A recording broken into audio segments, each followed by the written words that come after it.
All right, guys, welcome back. Although I'm not going to do the intro. I think that's now Ben's. I thought we just talked about something else. Now I'm so confused again. We're at the 7th annual Barrie One-Time Hooey Memorial, and we're joining a little bit late, but still the first rack here. Joe Spence taking on Simon Pickering. Joe at the table here, looking like he might run out the first rack. He's looking good. And it's the A-side final. And we are only live on YouTube. Yeah, only YouTube, hey? So make sure you guys share the stream. You can share the link on your Facebook or share it on your Instagram. Oh, He's okay. touch over hit, but he's okay. So this is the A final, guys, and after this we're going to have some B-side matches coming up. So we'll have a little side angle for the 7-foot tables. Race to 6 over there playing 8-ball. I can tell you right now, Ben, and I should have done this prior, but I need to take off one of these jackets. Yeah, get too hot. It's that time of year where you're never quite sure what you're dressing for. Yeah, it is that time of year, yeah. It's kind of chilly out there today. Wouldn't say it's nice out. Joe looking good here. Slide up the right side rail. Little bounce. Perfect. And man, both these guys have been playing so good. I know there's a 20-point difference in the Fargo, but that doesn't mean anything. Not at that level. It's not quite as significant as, if you're a 550 to a 570. Yeah. Then it might mean a little bit more, but 20 points. What's 20 points between friends? That's right. Simon's been playing just awesome this tournament, but Joe is looking like maybe the guy to beat. He looks like a man on a mission, that's for sure.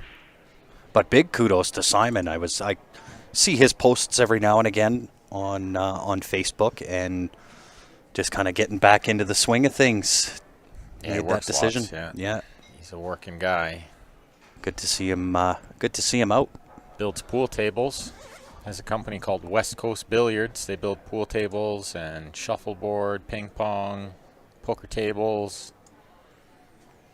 Really nice custom Really work. high end, yeah, yeah. Super high end stuff. Yeah. They had him advising on a movie lately. Yes. Saw that. He's a pretty busy guy. Look out, cue ball got the worst kiss. But he did cross it over a little bit, it can be said. He's trying to stop the cue ball dead in the middle. Yeah. And he crossed it over a little, and that's when funny stuff happened. So I didn't see what happened on Simon's break in the first rack. Obviously, it probably didn't go well, and that's why Joe won. And it looks like Joe's going to give it right back, and they'll be back on serve. The break is such a big part of this tournament. Definitely.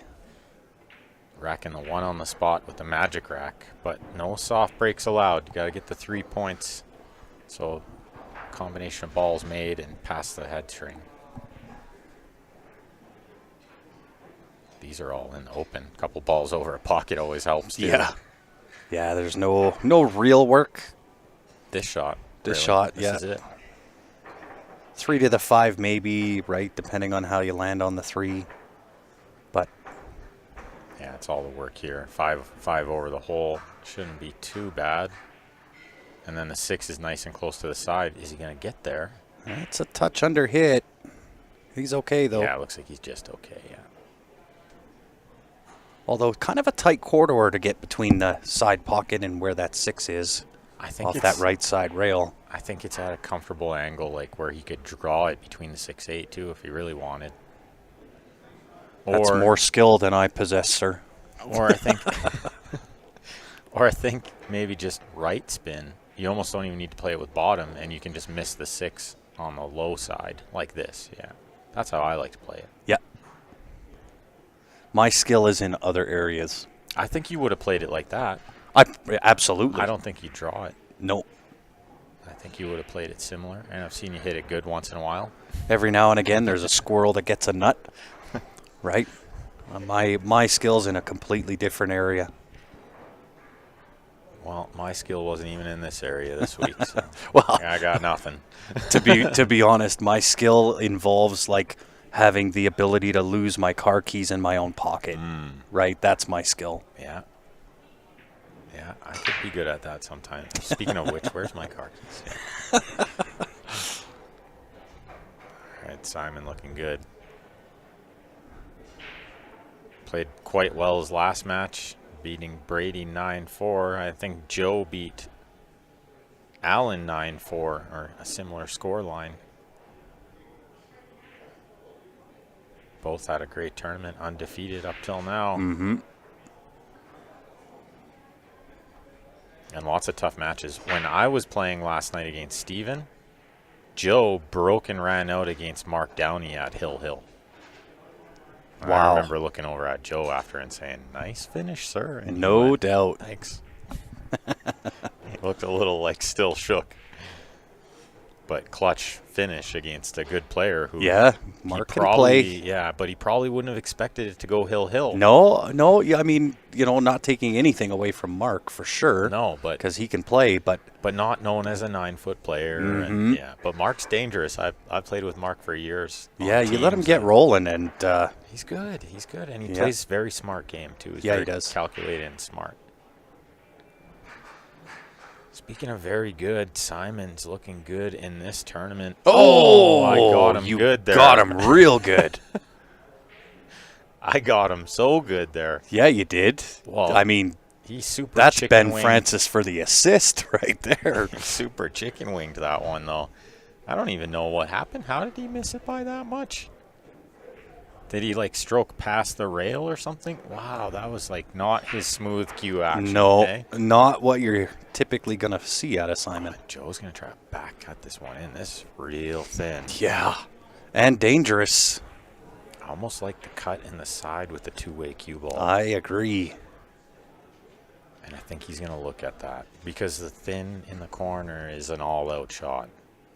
Yeah, It's the an thin to the all-or-nothing corner, shot. it's you're winning or losing. But at least with the cut in the side, if you miss it, you can get it safe. Like, he might even just play safe. Like it's Yeah, why not? two rail the 9 and freeze I the agree, cue ball up right? on the rail. Side rail, just to the middle of the end. And because you can get the cue ball on the middle of the end rail too. Mm-hmm. Yeah, I like I don't that. know, man. He's potting good too. So if he feels like he can cut this in, then he should go. Well, I mean, everybody knows I'm a big fan of the aggressive side of the game. Well, and here's another factor: stealing this game. Absolutely. And don't let Simon back to the table and make him think about Fully that. punished, yeah. Oh, he Oh, overcut it. He did, but it wiggled in. Nice speed. Very nice.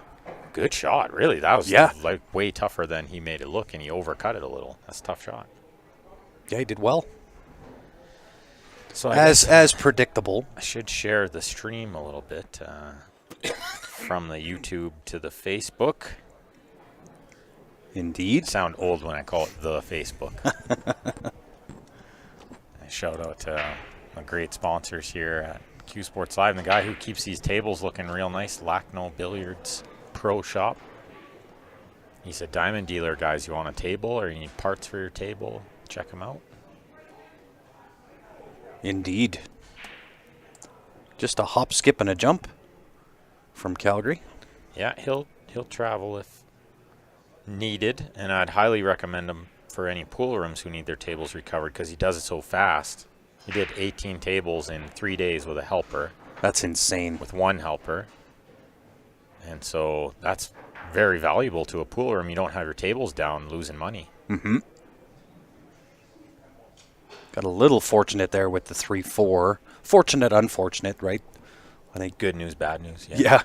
They came out of the pack together, but they certainly didn't have to marry up this way. It's a tough one to read on the camera, like how close is the 4 to the horn. Doesn't need to cut the 3 a lot. Well, he's looking at it going the other way. So that tells me that rail first off the 3 and bump the 4. And tells you that the 4 isn't on that horn. He doesn't need to cut it. Like, it looks pretty good, right? Yeah. So he's just trying to figure out how to play position on the 3 after. That's an interesting shot there.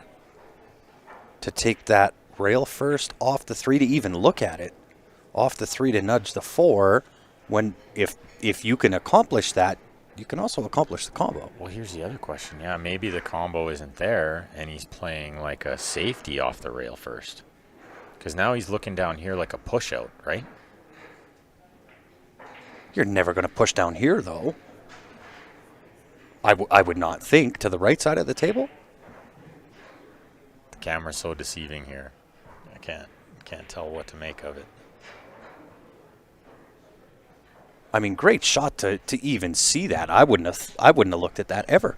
Going off the rail, bump the 3 in the back, send it up table, and nudge the 4 in. But if that's there, the combo has to be there. Yeah. Well, I think we're going to find out. That's the shot he's going to play.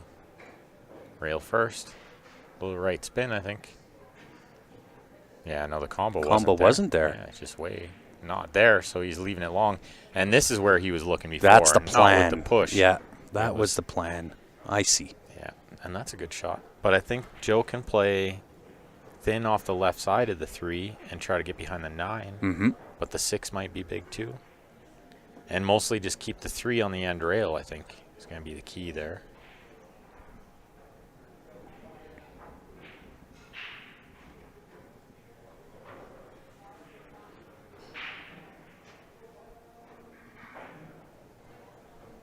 Brent with his usual comment. Yep. Every stream. Nice to see you, Brent.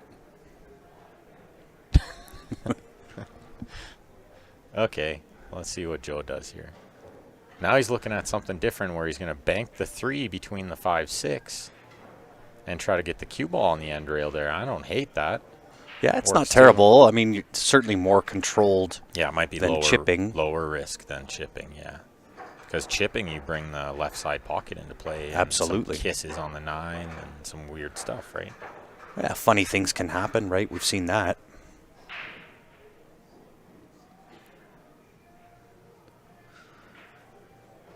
Indeed, Keith. The usual suspects on the mic.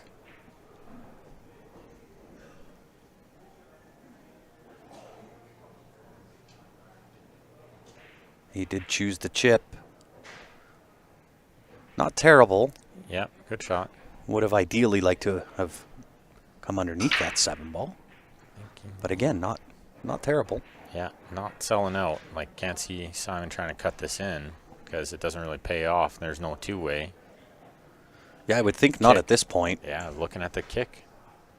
It's funny how this can be the right shot a lot of times. You can see the whole ball and you're not really that far away, but the kick is actually the higher percentage. Mm-hmm. Send the 3 towards the right side and hopefully to the end rail down where he just looked. But well, you might get a little unfortunate if the 3 drops to the right side pocket too. I like banking the 3. The line he's looking at here, bank the 3 straight on up. that line. Yeah, and try to hold the cue ball underneath. Well, not underneath the 4, but near the 4 with some inside spin. Almost the intentional scratch. Yeah, and it's just they're always looking for a way to not sell out, right? Yeah. This turned out really good. What a great shot. It does leave the bottom rail kick here for Joe, but no guarantee. And I kind of said this in your match when you were playing your first match, that you're presented with a shot like this where you got to come underneath to hit. There's really, and yours was a little bit better of a demonstration of this, but you're really not guaranteed the safety. And in those cases, take a flyer at it. You might get lucky. You never know. We saw it with a shot in the last match with Simon, actually. He hooked himself on the 8, and the percentage of kick safe is so low, you just kind of hit it hard, and he fluked it. He kicked it and then 2-rail banked it. And got straight in on the 9 after. Oh, look at this. What a shot from Joe Spence there with the kick safety. Nice control. He knew the 7 was a big ball there. Mm-hmm. Well, and he hit it just dead perfect. I'm not sure you can hit it better. That was great. Simon will take note, down 2-0. Yeah. You know? He's played some good shots, and he's not getting paid off yet. Joe's playing very smart. That was really smart because, I mean, yours was a little bit different where almost no matter what you did, do you remember that shot, the 7 and 9 were locked up? Yeah, I I had nothing. No, there's no guarantee of nothing, and I said it on the stream. You may as well send the 9 on Lightning. Yeah. Send it around. You actually made the 7. Yeah, I did fluke it. Yeah. Look at this. Another Touche. little safety two-way shot. I think he knew that he was going to leave the cue ball up there, right? Yeah. So he knew if he missed the 3, hopefully it goes long, but he's going to, contain the cue ball. He got a little lucky at lining behind the 6, though. He who flinches first, I would guess, in this game. Yeah, it really is. Here's another little kick save from in behind. The 5-9 might play big here. The 5-9 might play big here. It didn't get there. It didn't get there, but you could see the intent. Absolutely. Cue ball's tracking that way. Well, and I mean, you're shooting that full table, or dang near full table.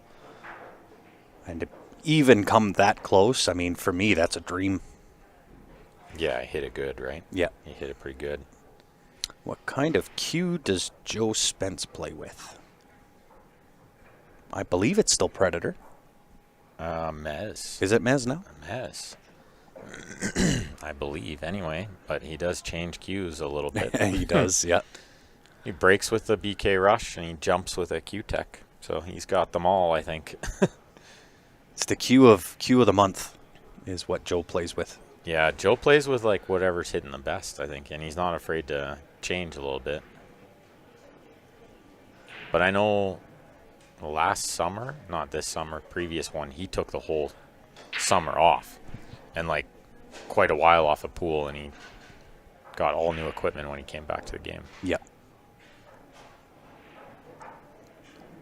Thin one in the side here. Oof. Easy to miss that ball. Does he run into the 6? Or does it get behind the 6?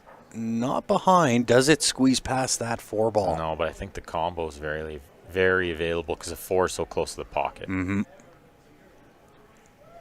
The thing is, I don't know if you roll this one and try to keep the 3 staying around the 4, or just hit it harder and let the 3 go to the left side. Yeah, or left corner, I should say. Well, and just stop the cue ball right there. As long as the 3 gets past half, you should be okay.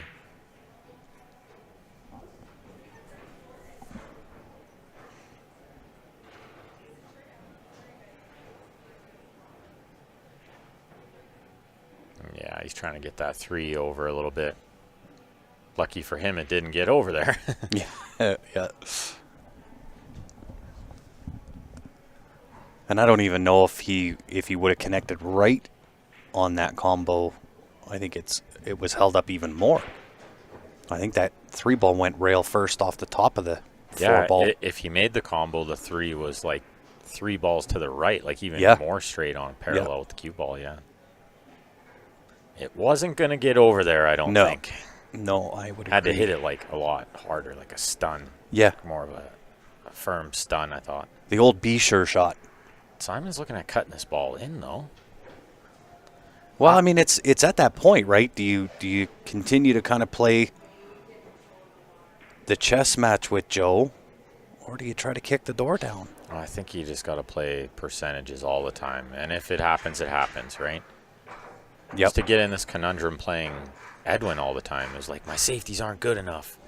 Because he kicks so good, right? He kicks like a mule. But then I'd start shooting at shots that I wasn't supposed to shoot at. Yeah. And when really it's like percentage. Percentage. Shoot the right shot. Just play the correct shot. That's what I tell myself all the time. But then sometimes you're right. You have to at some point. You got to play a little aggressive here and there and just try to make it happen. But I don't know if it's time yet. Well, and I think the right time with that is if you start to feel the match somewhat slip away from you a little bit. Yeah. Most tend to be tentative and try to safe their way back in. Sometimes it's time to tighten it up. Yeah, it just depends how it's going too, right? I think the problem here is like going off the left side of the 3 and getting safe.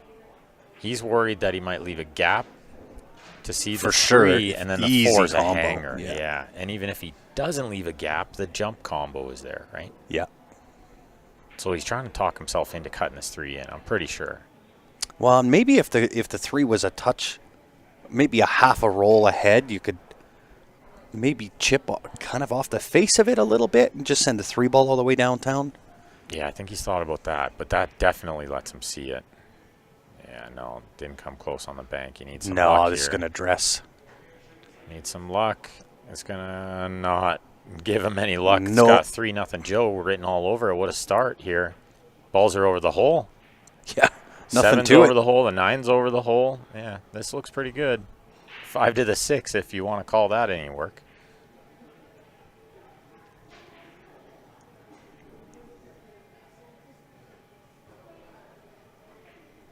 Yeah, Brady's told me he's been visiting Bernie lots. He's been keeping us updated. I haven't even heard anything about it. It doesn't sound like he's got a lot left. A lot of time left. What's He got stage 4. Oh, Yeah. Prostate. Jesus. Yeah. That's the second. But it's been a while. Like it's, I want to say 6 months or more that he's been pretty sick. Gee whiz. Yeah. He came to Edmonton in May for the tournament. He didn't play, obviously, but he just showed up and he didn't look good at all. That's too bad. Looked like it got the better of him. But I told him, it's so nice to see you here, and like you're an inspiration to all of us. You know that, right? And I just had a word with him for a minute, you know? Yeah. I'm like, I think you inspired some people, like, just by being here, you know? Of course. And he's like, well, I don't know if I'm going to be here much longer. Oh, my goodness. No way he missed that ball. Just trying to pinch it a little, you know? Yeah. He didn't want to let the cue ball get away, but Mm-hmm. you never expect him to miss that one. That's a big mistake early in the match here. Saving grace for him, if I'm him, I'm not panicking. I can win this match. It's in my control now. Absolutely. Yeah, I you could just hold break serve and from run here, 7. right? Yeah. Yeah, exactly. And, I mean, guy like him, he would be, like, practicing in ways where he's going to play with the magic rack and see how many racks in a row he can run, and I'm sure he's ran 7. Mm-hmm. No doubt. So I just got to stay in control of the game and your emotions. Yeah. Of everything. You go up and back down? Yeah, it looks like he has to here. Oh, Wow. the little bit of a love tap. Well, and look where the cue ball went. He hit that one real bad, you know? Yeah. That's not just the 6 off the 9. That's where the cue ball landed. That's not a good strike from him. Extremely mishit. Yeah. Well, and you got to wonder, right? Is it starting to play in the mind a little bit? He's been away from pool for a while. First tournament back. Now in the A final, down 2-0 to Joe. Yeah, potential 3-0, yeah. Potentially was supposed to be 3-0. So Yeah, you're is that thinking kind of about playing in Gotta a little bit? Gotta be thinking about it. Right? I mean, we're only human. Well, and also riding a good high off the last match. Can Yeah, be tough. totally. Like beating Brady 9-4 was a result, you know? Yeah. He'd be a bit pumped about that. Brady's from his neck of the woods, right? Yeah. Oh, I would assume over the years they've battled many, many, many times. Well, and I would think Simon grew up like most of us, kind of idolizing Brady. Of course. So anytime you can snap off one of your idols like that. Yeah. You know what they say is practice till your idols become your rivals. Yeah. I always love that one. That's a gooder. I love that one because Yeah. it's been true for me too. You know, I idolize a lot of these guys playing Stan or something and beating Stan. And I just thought, wow. Well, and you know, Come full it's circle, right? Yeah, but I mean, you're kind of in that category now too, right? I'm sure that you're probably unbeknownst to it, but you probably inspire a lot of players out there that get to see you play on the stream. Well, one bought me in the fruit basket. He told me at the. I love it. He told me the at fruit the basket. Canadians. He beat me at the Canadians, and he said he wasn't sure he wanted to make the final 9 because I'm his favorite player. Yeah. And another person who told me this one day, and thanks to him for organizing the event again, doing an amazing job, was Larry. When I Yeah. was going to go to World Cup of Pool during COVID, I got the call up because nobody else wanted to go. I was like 15th on the list. Get the phone call, and Larry said, I didn't realize then I'm a huge fan of yours, he said. Yep. So, I mean, you got to put yourself in that category, and it's Dan and I were kind of going through some of the conversation as to where I want to lead into, but it's amazing that when we sit and we watch, your caliber, Joe Spence, Simon, Brady, Steven, like all these great players, and we tend to marginalize how truly difficult this game is because y'all make it look so easy, right? But it's not easy. No, and I think we should talk about more how difficult it is. It really is. This is like, people talk about golf, and I love golf, and I think it's like the second hardest game in the world. Yeah. Next to pool. Put another ball on the green, and you got to hit that into the hole with the other ball. Yeah. And then play position on another ball over there.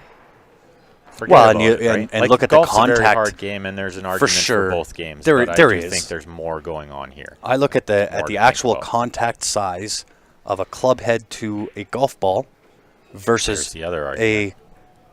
a cue the tip of the cue to the ball to a cue ball. Yeah. Right? It's such a huge margin for error. Wow. And all the different pool games. Yeah. This was one I brought up the other day too, and earlier today was, what if golf had another game where the ball was smaller, a little bit smaller, a little bit lighter, and you had to use a slightly smaller club. Absolutely. And the hole was smaller. Yeah. And like a triangle instead of a, snooker is such a hard game. Totally. And even like, there's a player from Ireland that just moved here, young gentleman, and he's talking about English billiards. The cue ball is smaller than the other balls. Yeah. How difficult is that? Now That's try to draw be the tough. ball. He said, you want to draw the ball, forget about it. No doubt. So there's there's the reverse of that too. When I was growing up in the bars, the cue ball was bigger than the object ball. And you couldn't draw it either. You couldn't do nothing. But imagine golf had all these different games within golf. Yeah. Wouldn't that make it a lot more difficult too? Absolutely. Because now you're not just learning one thing. Yeah. Like, in order to be good at pool, I think you need to learn a lot of different games. Well, and with again, I'm going to make the argument for pool that it's harder because in golf you're really controlling one result. Yeah. I got to control one ball. Mm-hmm. Very, very seldom is that the way it is in pool. 9 out of 10 times there's a breakout, there's position, there's balls, it's all kinds of stuff going on. Yeah. So the concentration level with the smaller tip size, smaller contact size, all the different elements that go into it, I think makes pool a really difficult game. Well, the split concentration, I think, is maybe one of the biggest things. Yeah. Is the position. Yep. So in golf, you're just the club head, the ball, the hole. Yeah. The club head, the ball, the hole. In pool, it's the cue tip, the cue ball, the object ball, the hole, and it's another ball. Now you're looking at something else beside that because you got to get position. Yeah. There's a lot. What if I got to go into a breakout but then still get position? Right? There's so many variables. So it's the split concentration. If it was just like really one thing, and yeah, definitely. And I would always argue for pool because I suck at golf. But I think there's an argument for both and for a lot of sports. Like for sure. Baseball is, watch these guys play baseball. You can try to hit a 99-mile-an-hour fastball and forget about it. Wow, that was my game growing up, baseball and basketball and football. But I've played all of them, and by far the hardest game to master is pool. Yeah, and I think like even tennis. From my perspective. Like, and they'd say a pro tennis player would give you like 100 tries to return their serve. Yeah. And you wouldn't be able to do it. Mm-hmm. They would blow it by you every time. You wouldn't even be able to get your racket on the ball, let alone hit it back over the net at them. Yeah. There's no way. So it's like there's an argument for a lot of games. I like this one, the moving parts, the components of a golf swing versus a pool stroke. And there's a lot of moving parts in a pool stroke too, Chris. There's a lot of parts in both games. I mean, what a sweet out from Joe there. Yeah, that was really good. Retook a 2-game momentum. Simon's had this break like dialed in other matches, but in the previous match he didn't. Cue ball getting kissed. Look at that. Because that's a problem. There's no control there. It's kind of a hit and hope. Absolutely. And But he did okay with it. I think in the long run that maybe doesn't pay off. Joe's break is going to be a little more controlled with the cue ball stopped in the middle, I think. Joe trying to just stun it in the middle. I was watching him warm up and been watching him practice all week. And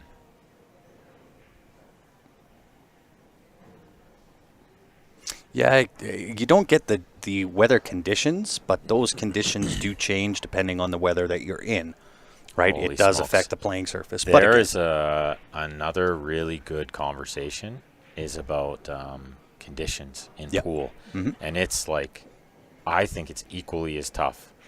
Because, and here's a good example, Corey is from Edmonton, Alberta, and they have a room called Top Shots. And let me tell you, the tables there play way, way, way different than these. Yeah. I'm talking like, but that if can I be was true. golfing in Florida versus golfing in Kananaskis, like it's going Way to play different. different, Yeah. right? And that's the same. If Yeah. I went to Vegas to play pool, it's hot and humid and it's sticky and go to the Wow. Philippines and play and there's bugs on the table and Yeah. there's roosters in the background and the conditions are a real thing. And look at the guys in Hanoi. They just played a tournament in Vietnam and they said it was a sauna in there, like 40 degrees. Oh, of course, in the because arena. it just flooded. And they had all the players had a little battery operated fan that they're just sitting there blowing on their face while they're sitting in their chair. And they have 5 different pool gloves. Wow. You can see the pool gloves spread across their table because they got to switch it every like 2 racks. The gloves soaked. Wow. You can see their handprints on the rail and on the cloth. So that's affecting how the ball turns and skids of course. and the momentum off Everything. the rail. And oh man, a million different things happening. Hung the 2. Well, and he didn't get the best kiss of the 3. Like No. Joe probably said, get in 2 ball. Right? Don't leave that for Get me. in there, yeah. So then I don't have to go from the 2 to the 3. You just kick at the 3 and sell it Well, out. and that's tough to get to the 3 from this. He's got to just miss the 4. You know what? Off one rail, just miss the 4. And then the side and the pocket. side and go and like and probably, then miss the 9. and then maybe split the window. Yeah, like there's some. Or he's gonna power up the draw stroke and just miss the 4 and just kind of go one rail. Wow, zipped it. Well, I mean, Looked fun on TV. it sure did. And I mean, I know he's not happy with that, but at the end of the day, that could have just as easily drew right into that side pocket and given ball in hand. He'll be happy to be shooting. Yeah, like, Absolutely. that's why I didn't even hesitate to think, oh, he got unlucky, he's hooked. No, he's thrilled. He's thrilled he didn't draw it straight in the side. This is similar to a shot he had 2 games ago where he kicked into the back of a ball, and I think it was the 5-9 was on the right side rail. Cue ball's going to track over towards a 6-8, I think. Yep. Is he going to kick off the end rail, hit about half of the 3? I'm pretty sure. There's that's not a lot of room between the rail 3 ball, so I think you're right. You're at best hitting half.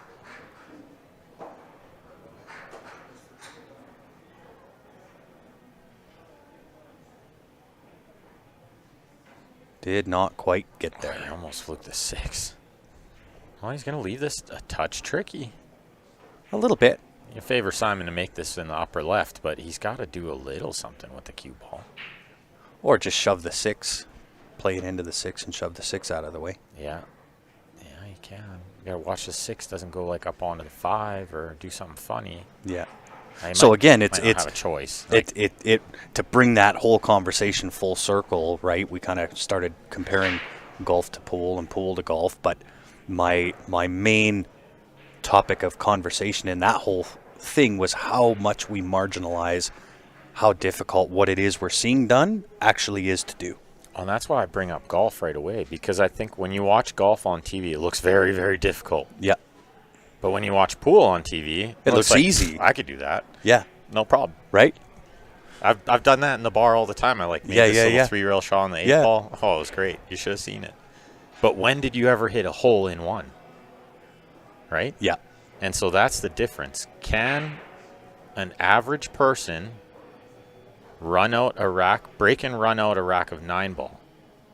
And can an average person playing golf hit a hole in one? Again, a couple of variables, I would think. Distance to the pin. Well, how many 500, if there was a golf Fargo, Yeah. how many 500 Fargo golfers have hit a hole in one? And how many 500 Fargo pool players have broken around out 10 ball? They just don't. They can't break and run out. Yeah. But they could get lucky and hit a hole in one, right? True. But I think I love to bring up the golf analogy because golf just looks so hard. So I think if people understand that and pool I think is like most equally or harder than golf, then they Yeah. can kind of enjoy watching pool a little more. Well, and I think that's probably one of the biggest differences in broadcasting and commentating, right? Is we all know golf is hard and it looks hard and you can see the punishments and so on and so forth. But when you watch top level players and the pros playing in pool, they make it look ridiculously easy, like anybody can do it. So it gets really marginalized as far as I'm concerned. I love the anyway. games like, and I think Matchroom was onto something making the pockets tighter. Like we can't be watching pool with loose pockets. Yeah. Because then these guys never miss and it looks super easy, right? So I think the tight pockets is good for the game because I think it's good to see these guys miss. Yeah. Like as nice as, they just broke around out again. Yeah. Yeah, that's great. Yeah. But it looked too easy. How about they just rattled the ball because it was a hard shot and they had to put some spin and they had to get some position and they're human, right? And pool is hard. I wish more people knew it, and I'm sure you do too. Imagine if pool paid out the way that golf does. Yeah, but I mean, again, right? It's appealing to outside industry viewers, and maybe Matchroom was onto something, making the pockets smaller. But even at that, the education level of the general public, when you look at a pool player playing, they make it look too easy. Way too easy. And it becomes almost robotic. It becomes not very entertaining to watch. Yeah. Now, I have that same theory on any sport, that if you watch any sport and turn the volume off, they're all dry. Oh, it's impossible. They're all terrible Yeah. to watch, No. right? So I think that's the importance of where commentators come in, right? And we're being marginalized, even now, Big time. right? And it's... And I think stats is another big one. Yep. Well, and you got to look at it from consumer perspective, right? What is it the consumer wants to see? Exactly, yeah. Right? Not what we think we want them to see. No. What does somebody outside of the pool industry find entertaining to watch? Let's build pool that way with that in mind. Focus on that. Get some entertaining commentators out there, right? Mark White, you and I had a conversation already, right? Mark White is out there. I think he does a great job. But prop those guys up. Yeah. Yeah, they got to be like celebrities too. Yeah. We were talking about Scott Frost. I think like Mike Robinson, he loves pool too, and he watches a ton, listens to a ton, and he's a pretty good commentator too. And, Absolutely. And he said Scott was good at the start. Scott Frost, yeah. And now he's like way better. Yeah. Like he got better with practice. Absolutely. But I love that there's a spot for those guys after they play, and what a great position for them to be in. I think, and the funny thing, like somebody said, pool needs sponsors and media coverage, just won't happen. They thought darts was dead, man. Yep. And dead darts, like who's going to watch darts? You kidding me? Yeah. Guys just throwing 180s over and over again. It looks too easy too, right? He looked see that coming as soon as it hit the second rail. I think he needed to shoot in the corner. He just couldn't pull the trigger on it. So he tried to come around the world and just way mishit it. Yeah. Oh, big moment because 4-1 was a big lead with him breaking next too, right? That was definitely a reality one shot ago. Yeah. But I always believe pool has a chance. I'm always like thinking we can do something, right? Yeah. And I think it might get there still. I think there's some good companies doing good things. Predator is doing some really good things with pool. And I've been loving watching the ladies play especially. I think they're easily promotable, and I think maybe a lot of the future in the game is in that part too, right? Yeah. And I always love there's always one person in the stream watching the ladies game that's like, oh, I never really watched these ladies play. They're really good. Oh, my God. Oh, yeah, of course they're really good. They're like the best in the world, and they'll whoop me or you Oh, or no doubt. 100 of these other guys, right? and watch. You might learn something. Yeah. And you and I, we watch a ton of ladies pool, and they I play love so it. good. Like, I love it. I'm not flipping the coin with Kelly Fisher anytime Nope. soon. Let me just avoid that. Kelly, Wei Su Chen, Allison Fisher, even Bean. Christina's right? Bean's been playing Christina awesome. Yeah, for sure. Bean was here a bit, and Yeah. like she was gambling some of the guys, and she was tough, man. Yeah. She was super, super tough. Right, but again, it's got to be entertaining, and I think, from my perspective, only my opinion, it's worth what everybody's paid for it. But I know that Predator kind of got the short end of the stick as far as what they were doing with that shootout. But I think it's going to take something like that draws in outside different. spectators. I'm right? a big fan of like something different. I don't know if like watching 9-ball is the way, guys. I don't know. Yeah, I don't think it is. I don't think it is either. I really don't think it is. Like darts is so relatable. Yeah. Everybody's throwing some darts in the bar. Has anybody Has anybody played 9-ball in the bar? Right? I don't really think so. I'm a fan of what Predator was doing. I like the 10-ball. I like the shootout. I like something different. Yeah. I think there's room for all the games, but I also think 8-ball is maybe the future. You know, Like, 8-ball by a country mile. It's probably got to be the most relatable game. So 1,000%. like, if we're really going to try to promote something, go for it. Yeah, make 8-ball the crown jewel, and then you've got 10-ball and 9-ball that are the supporters, and then you can put all the other games underneath that. But I think we can't just like corner the game into one. Yeah, like 9-ball's not. No, you can't. I love pigeonhole 9-ball. it. I'm like a big fan of 9-ball. Love the game. I think it's a beautiful game. But I'm a pool nerd. I'm a super pool nerd. So Yeah. But yeah, I love like Ultimate Pool for I'm sure. I'm a big hay ball fan right now. Yeah. And I've been watching a ton of that. And I think like you want to talk about a difficult game, but something that's relatable, but it also looks very difficult. Absolutely. Well, I can the way tell they're you playing it looks difficult, and I think they're onto something there.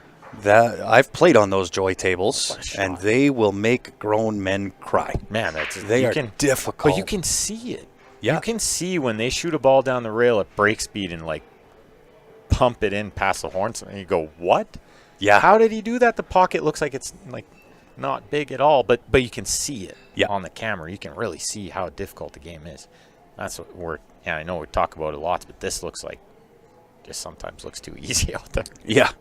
Well, and I think so. You look at it in stages, right? If you think about it in terms of a business, and you've got to have your league, right? Whether that's Ultimate Pool or it doesn't matter, right? I think Ultimate Pool is probably going to be one that leads the way, right? I know they're new to the U.S. Still got a long way hopefully to go. at some point, right? They come up to Canada. They're big, yeah. They're I was big, looking and at they're promotable because it's for exciting. sure.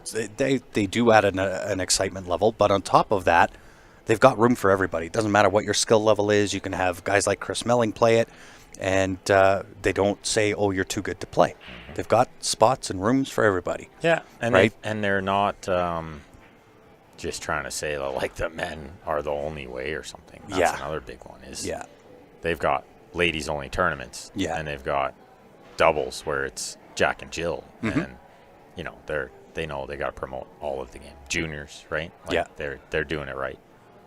So I mean, if I had it my way, I'd probably take Ultimate Pool as kind of the feeder to what Joy is doing. Mm-hmm. Yeah, absolutely. Hay ball and Joy. Mm-hmm. Yeah, that's right. Ultimate Pool, good stuff. Not to say that anything wrong with the other stuff. Like no, I'm for sure. a big fan of all the games, but I'm a pool nerd. We should just stream one pocket tournaments, but I don't know if anybody's gonna watch. Yeah, one pocket can be entertaining, but again, you're right. You've got to have the right commentators to do it. Right, really with any game, right? If you're talking 9-ball, 10-ball, 8-ball, the right commentators make a huge difference. Well, Tyson brings up a good point too. Like, give SVB a pink mohawk, play GNR for his entrance music, and serve beer to the crowd. Then you got darts, but like Mosconi's definitely onto something. Yeah, I think Pool's like can't just be sitting there all quietly. And I know it works for some stuff, but I don't think it works for Pool. I think it needs to be a little more exciting. Yeah, that's another thing Ultimate Pool has done, has brought in the crowd a little more. Absolutely. They got the crowd like sitting right there, mm-hmm. and they've obviously told them to cheer lots and to get excited, and with the shot clock winding down and it's beeping loud. Yeah. It's like a heart pounding, you know. Yeah, it's exciting. I think they're adding an element that we haven't seen at league level, right? We've seen it at the high end, right, at the pro level. Well, they got a big one coming up, right? The national championship. Yeah, absolutely. Yeah, it's in November, I think. Yeah. Right? Wow, and that Russian pyramid, Matty boy, that I don't think would ever make it to mainstream. That is a really difficult game. There's a guy I've been watching lately. He just posts like little drills. Yeah. The dude is unreal. Like, you can't believe like that he could make one of these balls squeak in that hole like that, like on a little billiard or something. But he'd make like 8 in a row off a weird angle on a line drill. Like, the pocket is so small. There's no way the ball can go in there. Yeah, it shouldn't be able to. Yeah. There's no way. The South Americans actually play a game on a table like that, where they play a Super version tight. of rotation on the tightest pockets you ever see, like where the ball just has no room to go in. Simon looking smooth here to tie this match up. He's going to land pretty good on the 9. He was a little worried there for a second. Just got there. Another half ball of unrotated would have not served him very well. After Joe just there shooting a ball in the last game to go up 4-1. Looks like it's totally flipped around. Going to be 3-3 here. Simon breaking. Got to give you a shout of these.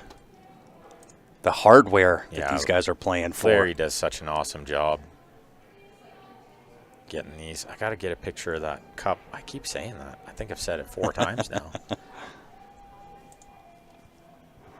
Yeah, some nice looking hardware to go along with that cash. $4,000 to the winner of the tournament, $2,700 to the runner-up. So these guys are playing for quite a chunk right here. The winner of this is going to guarantee themselves $2,700. And a big shot at the $4,000. They're going to be in the driver's seat. Yeah. 46, I think it is. No, it's 4 total. Is it? Yeah, they're the same as last year. It Gotcha. was funny. Some guys had a bet on how much it would be. Like, one guy bet it was going to be $4,500. The other guy bet it was going to be $4,000. I'm like, man, I wish I got in on that bet. I won last year. It's the same amount of players. I knew how much it was going to be. Yeah, right? Right to the dollar. Yeah. Nice break. He's got to look at the 1 here.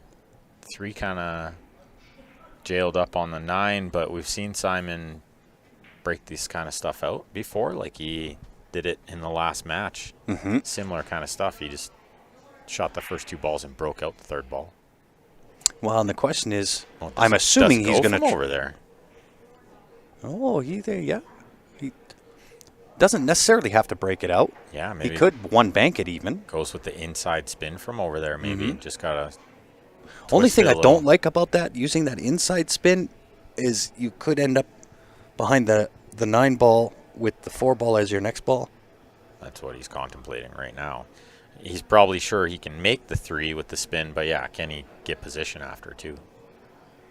So maybe the cross side on the 3. I kind of like this angle he's looking at, and then just go 2 rails in behind and nudge it out of there. Yeah. Just get a little bump on it. Yep. If you bump the 9, should be okay. But yeah, like kind of 2 rails into the 3. Might be seeing it a little different. He goes 2 rails here, which is smart. You can get through the ball a little bit more. This tells me he's going to play position on the 3, though, because he didn't get enough angle here. Yeah, not to draw back, that's for sure. Well, what's he maybe at? he is. Doesn't look like he has enough angle to get there. I kind of don't mind the cross side. I think the cross side's not a hard shot. Not for Simon. No, if you can get above it. Yeah, this is what I thought he would originally do. Is just come across it, nudge it out, right? He just didn't really have enough angle to do it there. You could see. Yeah, I don't think Joe's going to like his next shot, however. He's going to be frozen on the 9. It looks like he's straight enough to just roll onto the 9 here. Yep.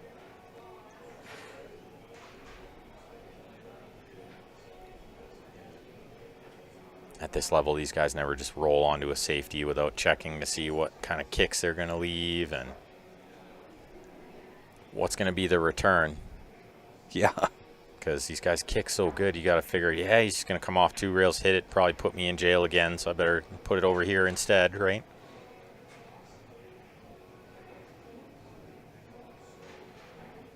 Smart shot. That's why you saw him not just roll onto the 9 and leave the 3 closer. He's like getting more out of the 3 and getting closer to the 9. You want to freeze up on the 9, take away this left side rail. I think he can see some of that. Well, I think he might have 2 rails underneath for the 3. He would love to have 2 rails underneath if he does. Can't quite tell. So deceiving. Well, if he's looking there, he does have 2, yeah. This is the shot because you send the 3 towards the 5, but it's going to bank underneath the 7 on the end rail in a perfect world. On this line where he's looking there. It feels like he's closer to the 9, though. Be careful here with the spin. Yeah, he caught it on the wrong side. The wrong side of town there. He's trying to hit the other side of the 3. I'm pretty sure. Yeah. No, I agree. Go into the left side of the 3.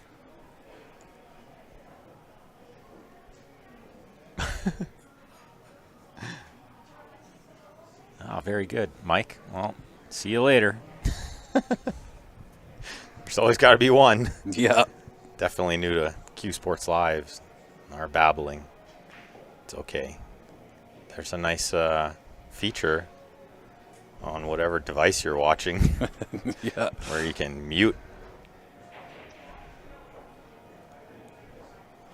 Obviously a first-timer, and that's okay. That's fine. Yeah. Not everybody's going to enjoy my babbling. Oh, me neither. I'm all for it. And just so anybody knows, like, you can call us out. By all means, just say, hey, you guys suck. Yeah. But don't say you guys effing suck. And you guys are, idiots or something. Well, there's ways to call us out. That's and right. there's that. Yeah. Constructive criticism's fine. Yeah, absolutely. I can take one on the chin. For sure. Listen, anybody that's ever listened to Q Sports Live for any amount of time knows I am the tangent king. Oh, yeah. And I like to banter, too. Like, if I wanted to sit here by myself and analyze all the shots, or if you want to listen to me do that, by all means, you can go watch a million streams like that. But that's not what we're doing. We're talking about all kinds of things here. And quite honestly, anybody who's done this for any amount of time knows you get 15 streams into a tournament, and it's hard to just talk about every shot. Well, can we be completely and totally honest?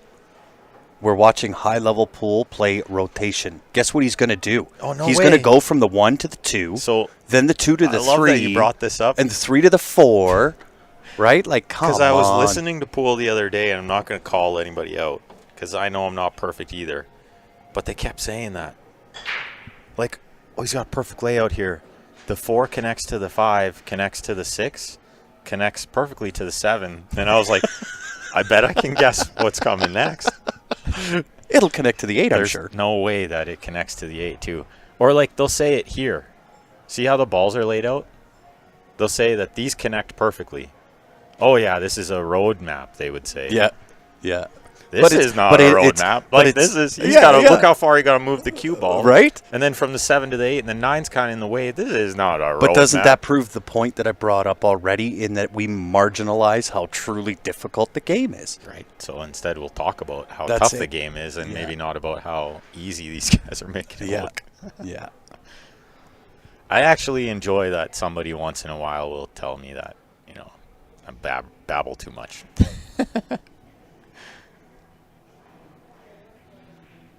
Perfect. Brent Babcock, you nailed it, pal. There you go. And that's coming from a guy who doesn't always say the nicest things. But I love you, Brent. That was good. That was perfect. See what I did there? Yeah, you did.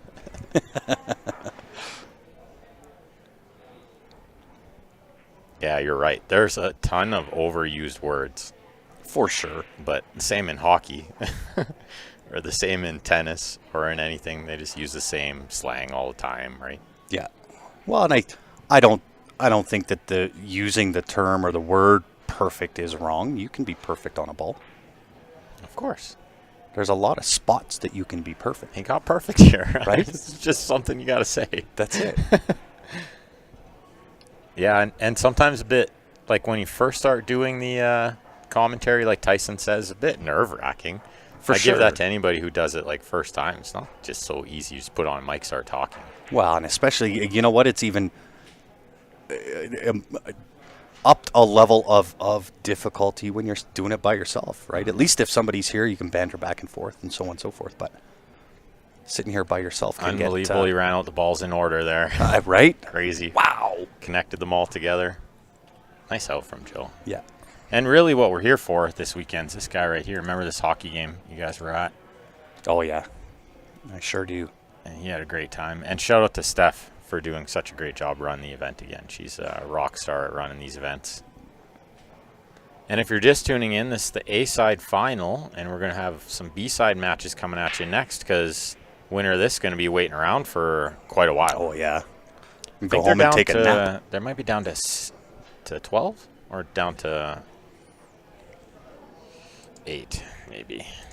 Let me just take a look. Brackets are on Digital Pool. They're not on CompuSport. You won't find them there. The Almost bracket, got the Merbs wixed. Yeah. Well, words are tough.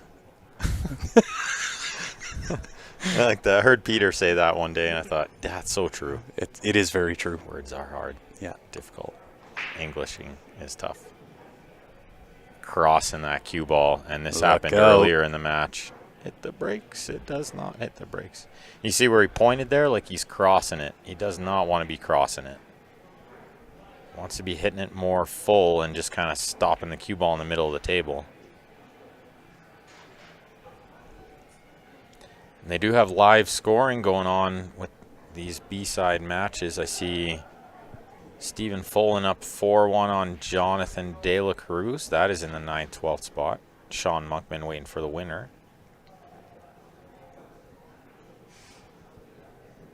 Thank you, Andrew. That's my point. That sums it up quite perfectly. You have to be entertaining. In whatever capacity that is, that's my goal.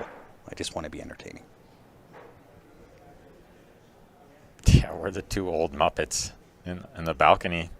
The Peanut Gallery. Yep. I've always been the Peanut Gallery. Oh, let me tell you. Uh-oh.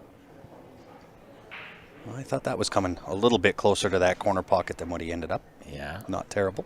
This is kind of the key shot in the rack. I think the 3 goes in the top left, and I think that's the safe play. Is he going to play above it, though? With that angle? Yeah. Just like that. That's a good shot. It's feeling confident. Hit it nice. Now here's here's the question, Ben. At your caliber, I think you would play this to the right side of the table, right? Not try to pinch and hold for the 4, eliminate the 5 out of the equation and go to the right side of the table, correct? Maybe, yeah. I think he's got enough angle to do that. Sometimes it just depends how you feel. Like if you feel like you might rattle it a bit. Oh, he did hold it.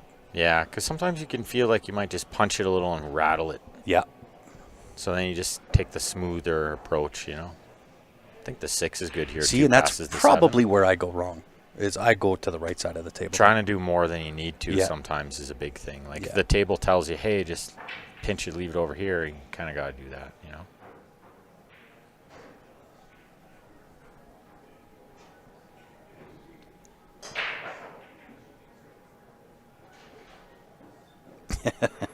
Well, that is certainly true when it was Dan and I yesterday, Tyson.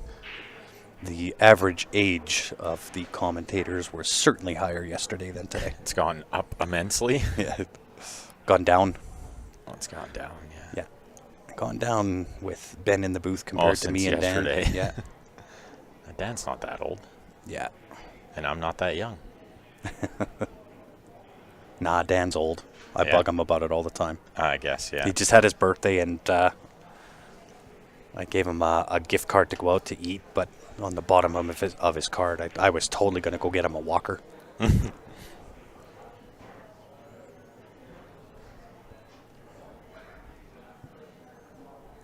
Simon looking good here. Tie this match up. These guys are having a good battle. 1 hour in. We're only 7 games. That tells you there's been some strategy happening. nice to see. It's not all run and gun.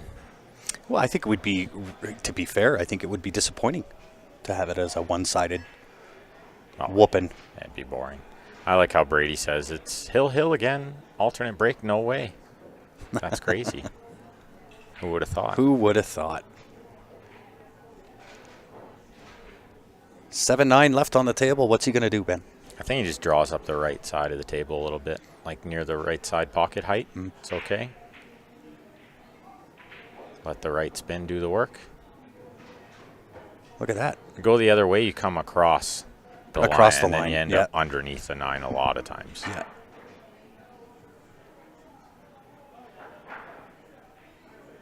He's got that funny stance, eh? Yeah, he does. Yeah. Yeah. Very compressed. He's just a bit tall for pool, to be honest. So he's got that compact. Yeah. Bend the knees inward. Stu McTaggart and Stephen Holem having a super match over there. Looks like it's 4-4. Race to 6. Nice one. Race to 2 now. Yup. On the 7-foot, playing 8-ball. 4-4 there and 4-4 here. And so I brought this up yesterday too, that I believe this is the 7th annual Hooey Memorial. The first annual was the first time, according to my memory, and maybe you can correct me, that we've had any event that has had a split discipline and split tables. Yeah. First time ever, right? Yeah. And I'm a big fan of it. I so wanted to play.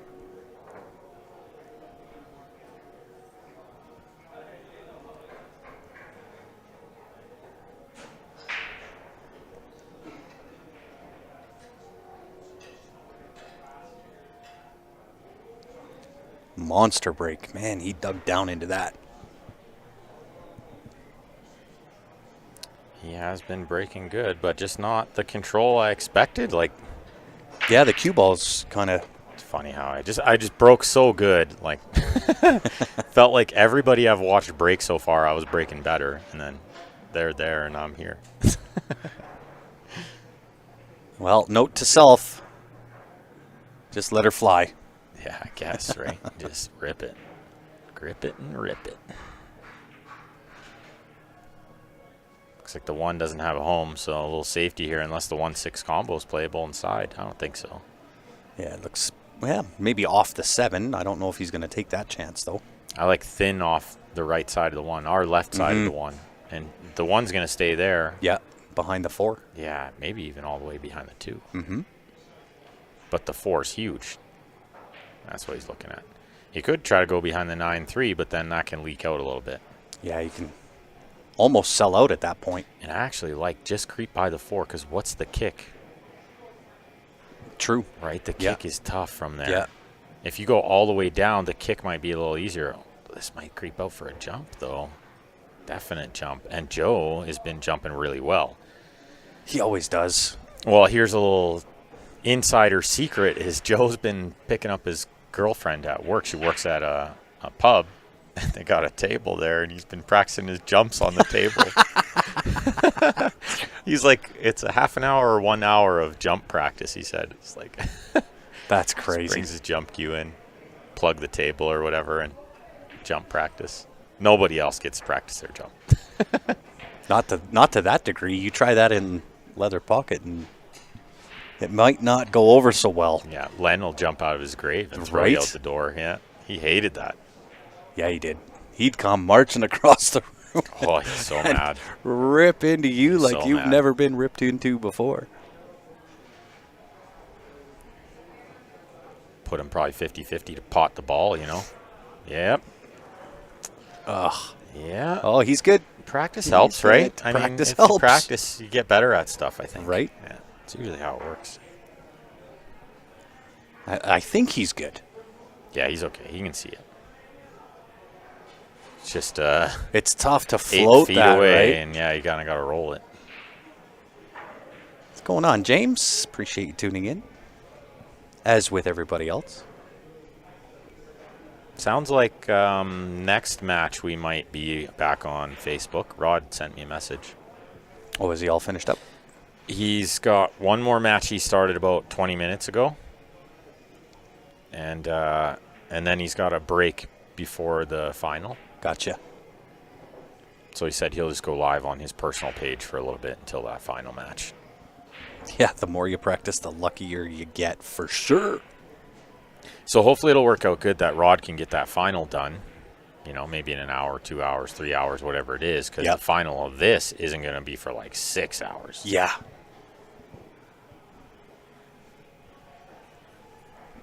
But it does tend to go quick, like 8-ball in the bar box, Yeah, it's only a race to 6. Yeah, it can be a bit speedy, right? Yeah. You get on a roll. Neither one of these guys can seem to hold serve. Hey, a little funny. It's like back and forth on the other guy's break. A little bit of a slugfest. We'll see. The first one to figure out that break's going to be the winner of this match for sure. At this stage now, if Joe's the next one to figure it out, then he's going to be up 6-4. Yeah. Assuming he gets out here. Yeah. I shouldn't talk too soon. Yeah, right. You've used up your curses. You're no longer allowed. I always say you can't curse a really good player, but I cursed Simon somehow. Well, he slapped at a 9-ball and missed it by 10 feet. Yeah. It's only a 9-foot table. And everybody knows I can curse anybody. Like James says, the more you practice, the luckier you get. Another one I like to say is the more I practice, the more they miss. Like, the better I get, the worse they get. 'Tis true. And it's not that that's interesting. It's not that they get worse. It's that they just miss more because of who you are and how many times they see you make the ball. That's so true. Like, they just see you spearing in balls over and over again. They tend to start missing more. Mm-hmm. Same goes for me, right? That's the intimidation factor, right? That's just it. Nice out from Joe there. Yeah, really well done. Halfway through. Jump shot, and then he dialed in a long one. Yeah, right? he did. Rolled that ball in. The shot in the side wasn't that easy after either. Yeah. No, it was a well-run table. Yeah, arguably 3 big shots to steal that rack after the nice safety from Simon. Stan the Man not here this year. He stayed for the Western BCA. Yeah, Lincoln City got the big one. James, right in your neck of woods. Saw Damien's post. Yeah, him and his son are out there. They won the team event. Oh, did they? Yeah. They're holding Jax in the middle. Of course. Damien on one side, and Jax in the middle holding the one ball. Yeah. What a tournament for the kid. Oh, no doubt. Runner up in the singles and win the teams with your dad. How fun is that? Right? Damien just on cloud 9, eh? Proud dad moment for sure. And I didn't watch, but sounded like the guy in the final was not too respectful. What? Somebody that was watching, who I know, I think might have been James Harris, was just yeah, he did. He was something like, that was pathetic that you got to shark a kid or something, Yeah. And really? Yeah. Yeah. How are you going to do that? I did. I remember reading that now. 12-year-old kid, and you got to shark him to beat him. Well, because you're losing. Because he that lost guy the first set. Yeah. He lost first set. Yeah. Jax had to beat him twice. Yeah, pretty terrible. Isn't that sad?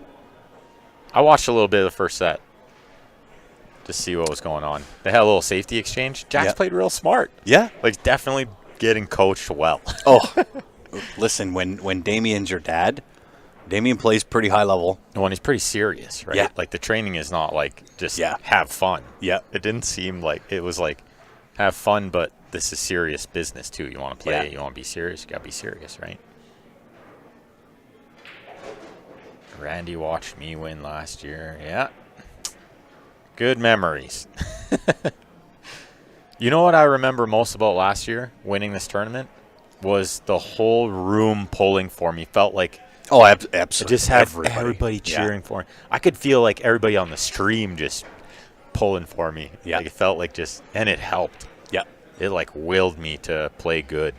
I just wanted to do it for everybody too. You were on fire. Felt good, man. I remember that feeling. I wish I could just if you could bottle that up and just have it on tap every time I played, right? To just have that confidence. Yeah.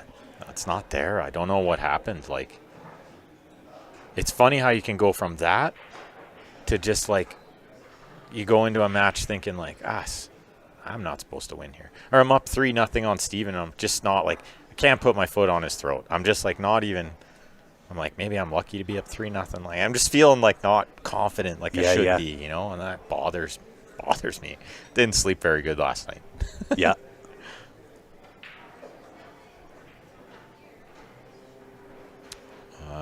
These guys went for a quick break. Was it when Woody made it? No, I think that was a different year.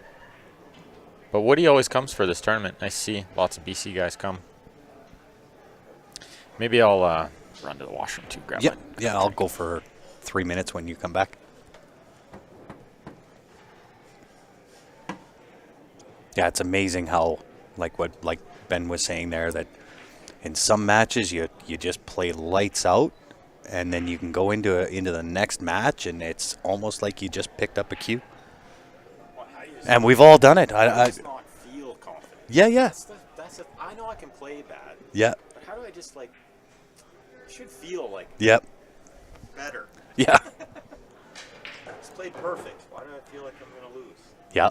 Well, and Started yet. so the crazy part is we all know that's all. It has everything to do with your mental state and the mind, right? It's definitely not. That's why it makes people lose. Yeah, but that's also what keeps us back and loving the game, right? At least that's my perspective. I would tend to think.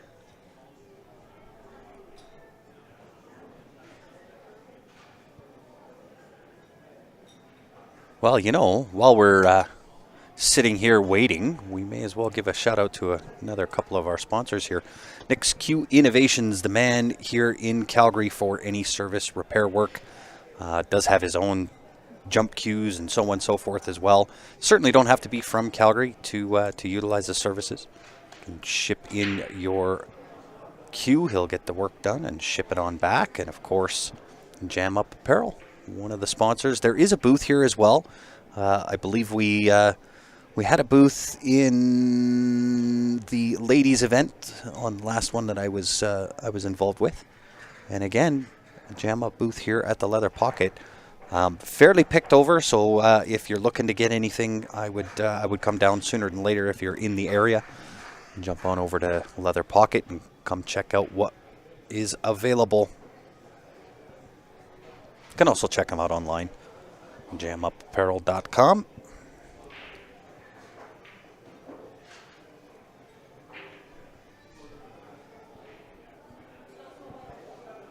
Started with 96 players.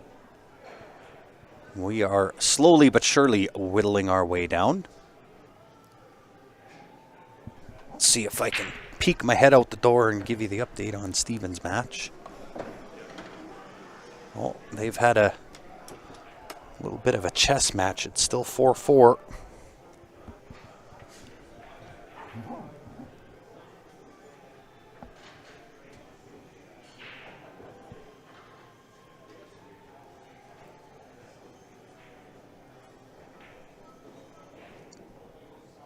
Not sure whether anybody's using the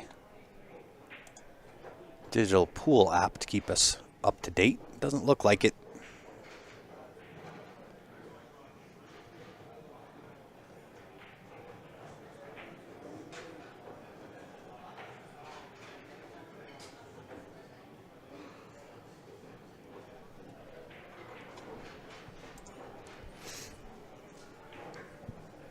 Joe Spence with the break leading off rack 10. Oh. Finds a way to scratch again. This time into that right side pocket.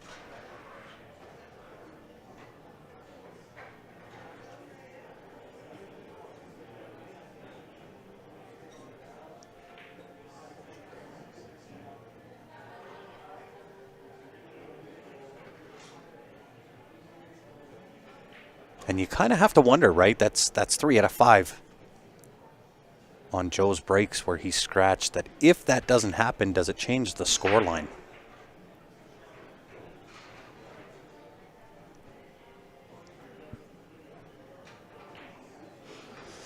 Fall Classic. I wish I knew, Tyson.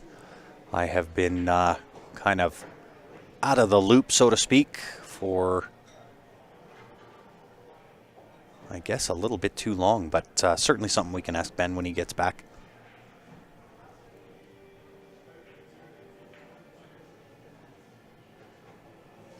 I think it is handicap, but I'm not 100%.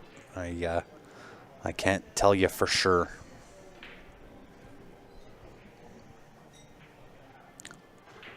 Went out for the first time in a few months for sure. Played a little bit. It was actually on a Sunday.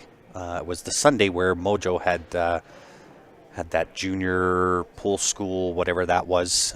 So I took my boys, and they ended up playing, and I ended up playing for about 45 minutes, and that took me out for about 2 days.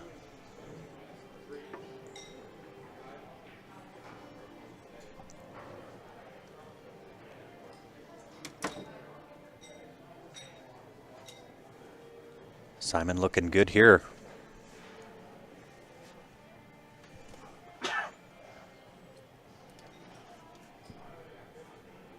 Ben now back with us. Joe scratched again. Not in the top corner. On the break. He changed. Yeah. Scratched into the side. Way over adjusted. Yeah. He might have tried the cut break, actually. Yeah.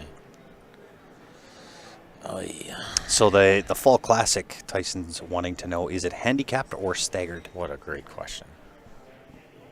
I'm too far out of the loop and too far removed to have that info on my head. Simon kind of got away with a little bit of a rub there. He didn't have to land where he did. No, he didn't. Chance for 5-5, though. What a match these guys are having. Definitely a battle.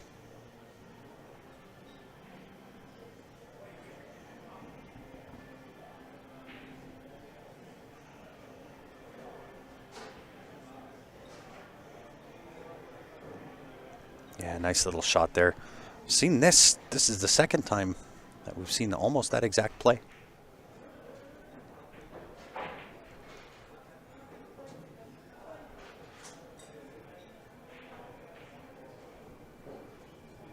It is a back and forth slugfest for these two gentlemen. Well, there you go. There's a post from last year. I guess I was in the A final against Steven in the Fall Classic. Shows how much I pay attention. Well, let's see. I got the old poster here. We do the same thing. Tiered entry. There you go. So if you're over 681, you pay 125. 621 to 680, pay 100. 581 to 620, pay 75. 521 to 580, pay 50. If you're under 520, you only pay $35 to get in. And there's That's in November, right? Minimum $500 added. It's the first weekend of December. Oh, first. Okay. I might. So I was talking with Henry Camphius yesterday, and we were telling war wound stories and all of those kinds of things. And I guess he had the same type of issues I have with rotator cuff and so on and so forth. And he said that he went and hung upside, just from his arms, for about 2 minutes for 2 weeks. Done. Really? Yeah. So I'm interested, right? I'm gonna try it, right? Trying to get my arms up there is going to be a challenge, but Yeah, try hanging. I know a lot of people do it. I see people do it at the gym all the time. yep. Well, and you increase your hand strength, but for me, it's more about seeing if I can fix my shoulders. I do it with the leg raises for the ab exercise. Yep. So, but the grip strength becomes like jacked after a while. Like when I first started doing it, I could barely hang there for like 30 seconds. You know? But after a while, yeah. But when you're done doing it, your forearms are like Popeye. Yeah. Yeah. So I'm going to give it a try, right? Why not? What do I got to lose?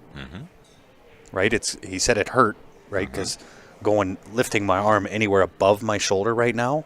Yeah. Tried cortisone? I want to stay away from it Yeah, try because to stay it's away. kind of masking the real issue, right? That's what I was going to suggest. My dad did it, and it worked. But it's temporary. Yeah. Yeah. So it's not a fix. It's just a Band-Aid. Yeah. Yeah. better to try to address the actual problem and try to Absolutely. find something that's actually going to work. Well, and he said he has no more pain. He did it for 2 weeks, 2 minutes a day, and that was it. Oh, look at the safety by Simon. Nice. Yeah. Gets back behind the 6. I think he's just covered the 1. I don't think Joe can see any of this.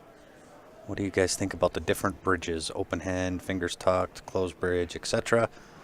I think all of them are good to have in the repertoire. There's a different one for every shot. Yeah. And sometimes it's just a matter of how you're feeling. Yep. I mean, there's times when I'm like, oh, yeah, I'm going to get down open bridge this one. And then I'm like, wait, that doesn't feel right. Yeah. And another time with the exact same shot on a different day, it just feels great. I just get down, open bridge. Done. And I think situational too, right? Shooting out of the pocket where I'm usually flat open bridge. But there I might hook. Sometimes Closed it can bridge. be, just like, are your hands extra sweaty? Then closed bridge be a little tough. Like, how you feeling? Oh, he did have enough to spin it in, but he rattled it.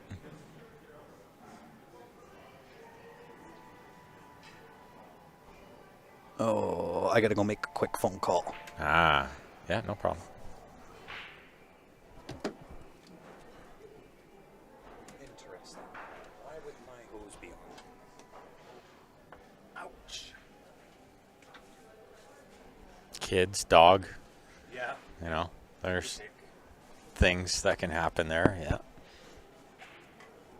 Nice Simon with the 1 hanging there. Good chance to take a lead. He hasn't really had much going his way in this match. Been just fighting from behind the whole time.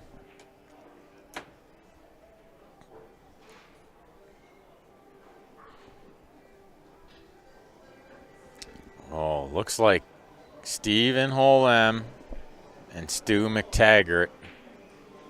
Hill. They're at 5-5 to stay alive in the tournament. Stu looks like he just ran one out. After Stephen ran one out, they're having a match over there. We'll have some B-side matches coming at you later on. After this one, I think we're going to have one. Because it looks like they're done there, so we're just waiting for this match to finish. Then we'll be setting up a little side angle on the 7-foot. Give you guys some 7-foot action to watch.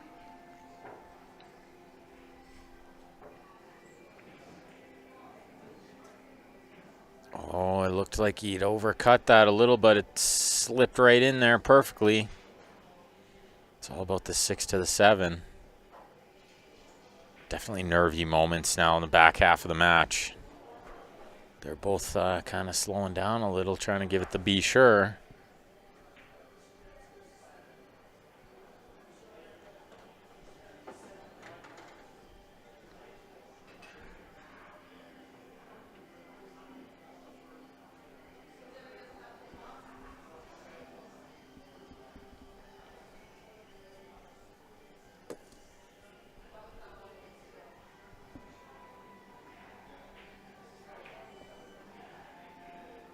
No, he misses the 4. No way. Trying to come around for the 6 on the side. He slapped at the 4.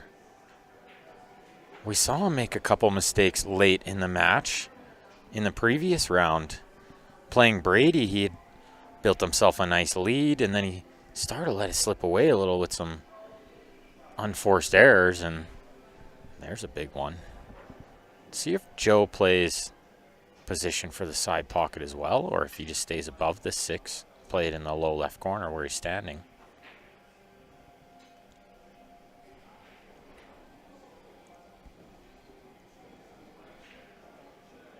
He pumps it. He's going to be way straight on the 6 or on the wrong side of town here. Big trouble. Big trouble. He gave that 4 ball the adrenaline stroke there. He pumped it. He is not perfect here.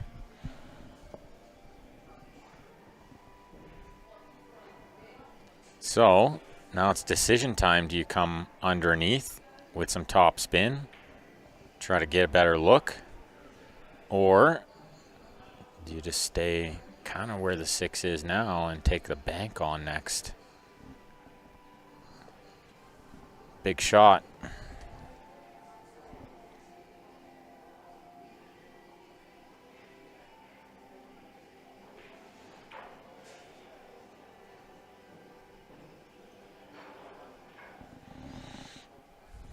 Simon's lost a couple of big finals, says Brett. Well, that's not so bad. Brent, rather. Nothing wrong with second place in biggest payouts. That means second place paid out pretty good. Yeah, no more perfect. That's right. He did not get perfect here. Should be noted.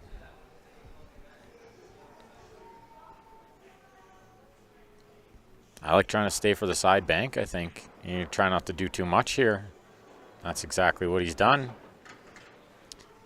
He banks so good. He gets through the ball so clean.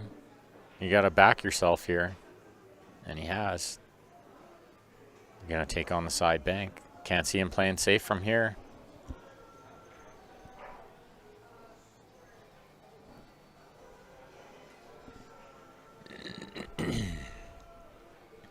Position not that natural, though. I don't think he can just roll this in.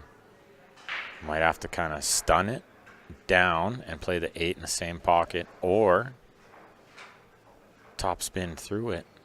Yeah, look, he's jacked up now. It's way harder.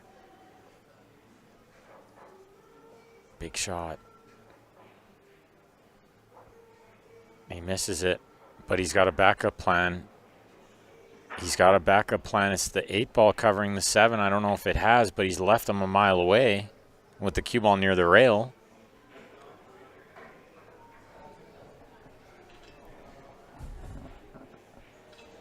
Stephen Holm with the break on the 7-foot side of the room. The break hill against Stu McTaggart to see who will move on to the final 8.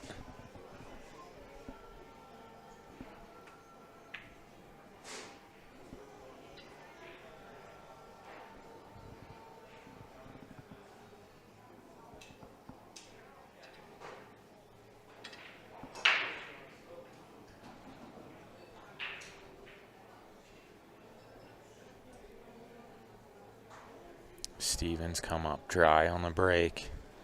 Stu getting the glove on, taking a look. Looks wide open to me. Meanwhile, back at the ranch, Simon gonna get the job done here, I think. After the missed bank from Joe, Simon dials up a long one on the 7.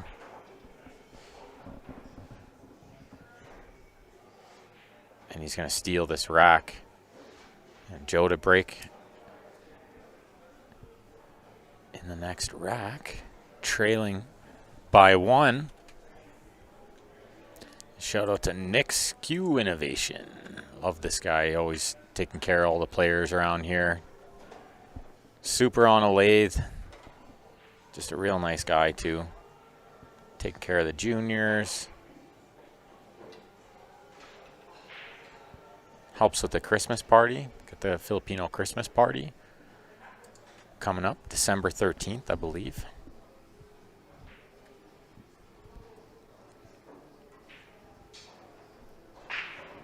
Yeah, another comment in the YouTube. Great 9-ball player from Western Canada was Edwin Montal. He was supposed to play this weekend, but he is having some shoulder problems. Shoulder's too sore to play, he said.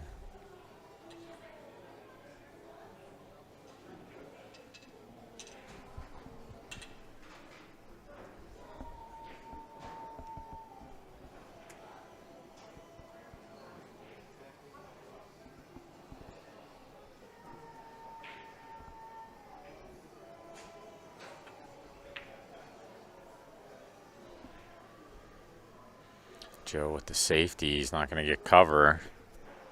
He's going to leave Simon a similar return, I think. Can use the 5-7.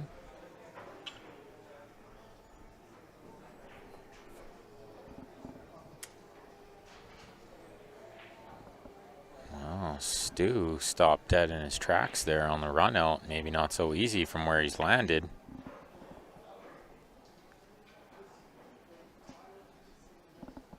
Stu McTaggart and Stephen Holm. Hill action.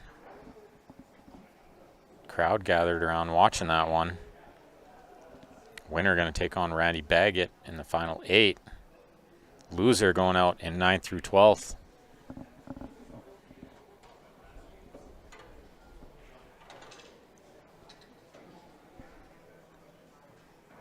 Jumping the side. Joe's been jumping great lately. Put him big favor to make that one. What's he get after? Got a good shot on the 2. Nice shot. Joe Spence. And this just looked real nice after that shot. One more tricky position play from the 2 to the 3, and the rest is in the open.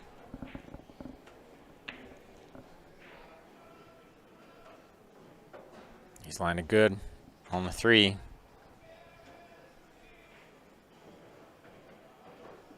And with the 6 over the side next, after this orange 5 ball, can get wherever he wants on the 7.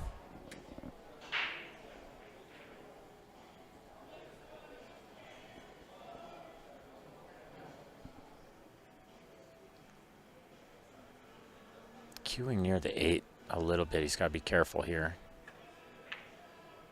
Makes it just a touch awkward. And he gets through the ball nice there.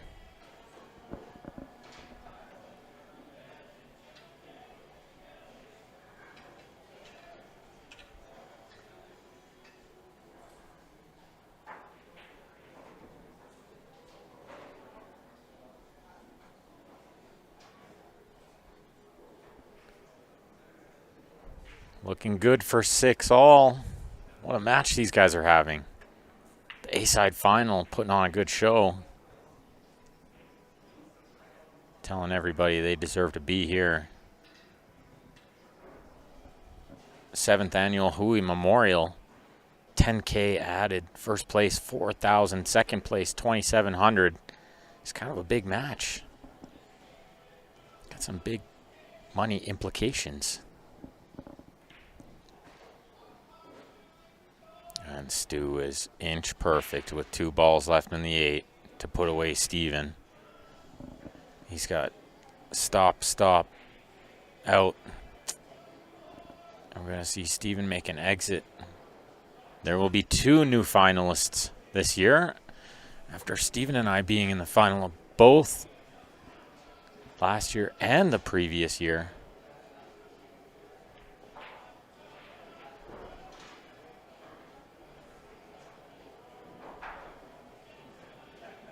Well, he's got a little angle, does Stu. It's not a stop shot, but he's a big favorite.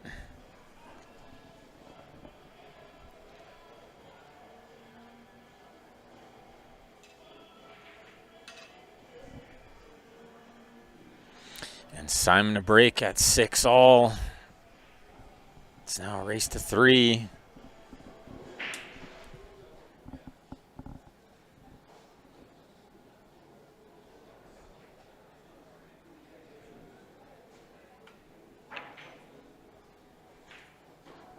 Yeah, Stu clutches it. Nice out at Hill after the dry break from Steven Holem. Bye-bye, Steven, says Ryan Stevens. Life's good. What are you going to do, man? Pool's so tough. There's so many good players in this event. It's just stacked. And as soon as you get to that one-loss side, it's anybody's game. Anything can happen. Short race, 8 ball on the short table, you know. And Stu's a super player. Definitely coming with it when it matters, too. He's had a couple matches go hill, and man, to get the job done at the end, that takes a lot of character.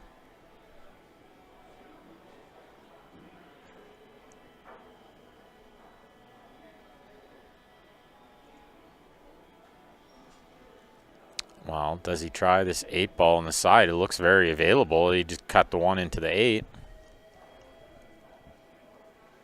At first glance, I would think he does, unless the safety is a hanger. Like super, super easy, but I don't think the safety's that easy. Kind of a big decision at 6-6, though.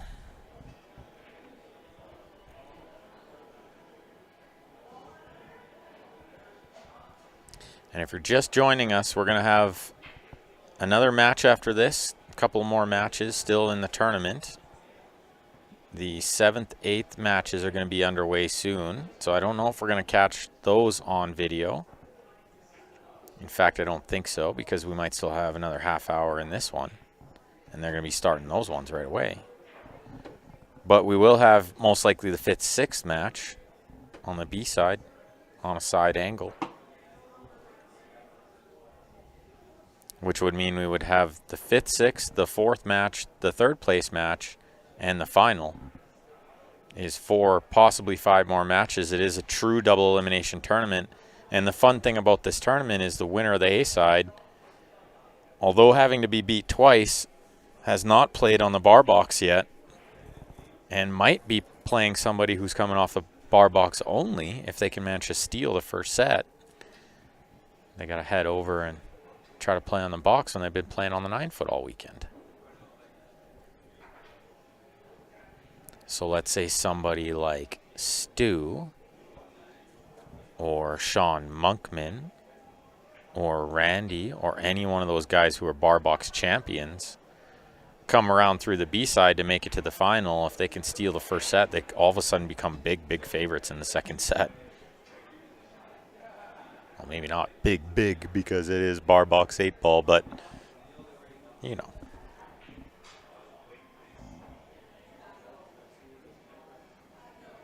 So do me a favor, guys. Now that it's 6-6, give that share button some love. You can share the YouTube to your Facebook or share it to your Instagram or whatever other social medias will let you share it.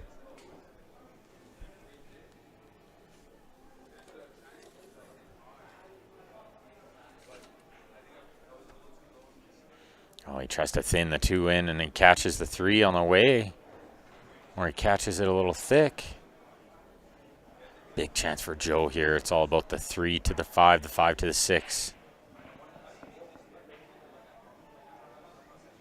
Caught it just a hair thick. Trying to cut that 2 in. It was thin. It was very thin. Those shots are always tough at slow speed.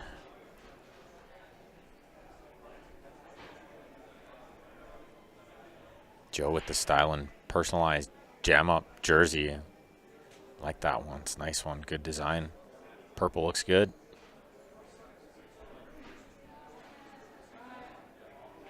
Got the leather pocket logo on the sleeve there. You can see he's House Pro here at Leather Pocket.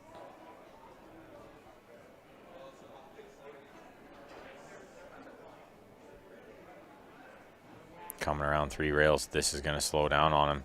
And that's a product of hitting that ball a little thick. If he cuts it a little more, cue ball's flying a bit more. But he caught it just on the hair of the thick side. Slowed it down.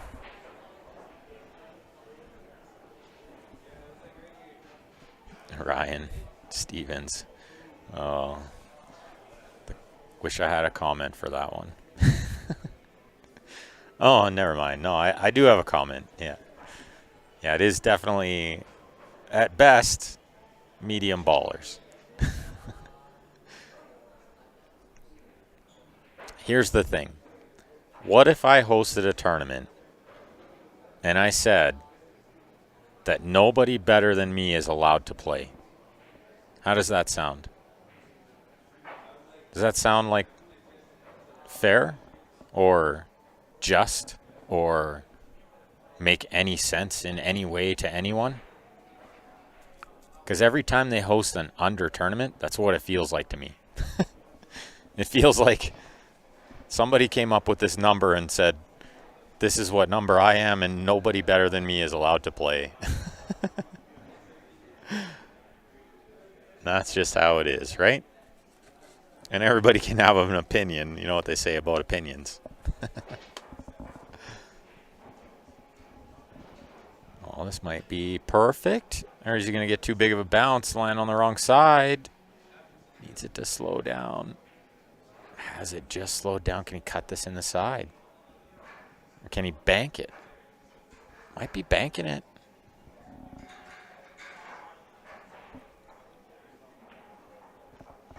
Yeah, it only eliminates 5 players, yeah. Yeah. In this country, it only eliminates 4. But there's so many that are definitely as good or better than me. We're watching 2 of them right now. So why would I host a tournament that was, just doesn't, never makes sense. Anyway, it's a long story, long conversation.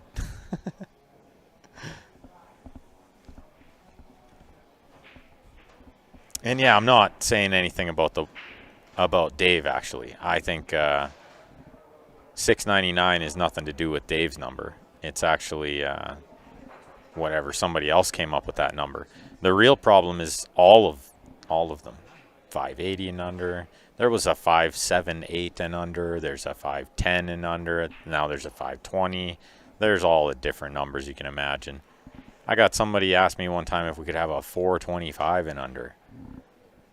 Whew. And here's my other thought. They all think, well, we should have a chance, to play for lots of money too. And, well, you can. You find another player that's, under your rating or the same rating, and you play them a long race, and you play them again and again, and there's a million players like them that'll play you. I can find them for you even. Can you believe he missed that ball? Man, these guys are like not playing as good as they were at the start, starting to make a little mistakes creeping in late in the match. What a big chance for Joe here, and he's going to have the break next to get on the hill.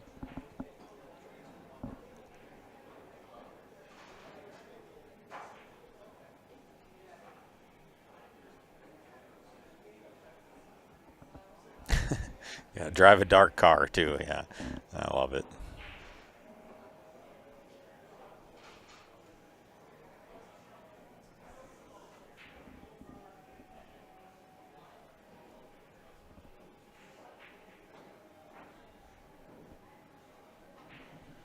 Well, a bit thin here.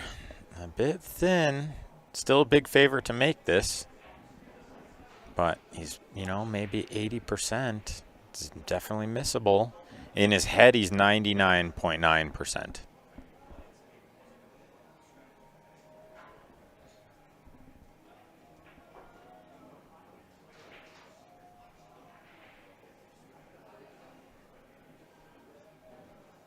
Nice shot. And so just to touch on that subject one more time, because I know they were struggling to fill the field and they thought it was because they can't add 10,000. And that's not it. I'll tell you right now, that's definitely not it. It's definitely a factor. I mean, you're going to fill it if you add 10,000. There's no doubt about that. But you'll fill it if it's an open tournament.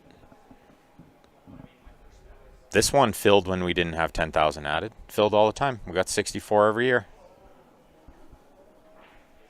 I had almost 60 players at a tournament with $500 added a couple of weeks ago. So you have to run the right format of tournament. Maybe people are tired of the fact that there was a 683 and under advertised in the summer, which also did not fill a field enough to have the tournament. So why did everyone think that it was a good idea to try 699 and under, Weird.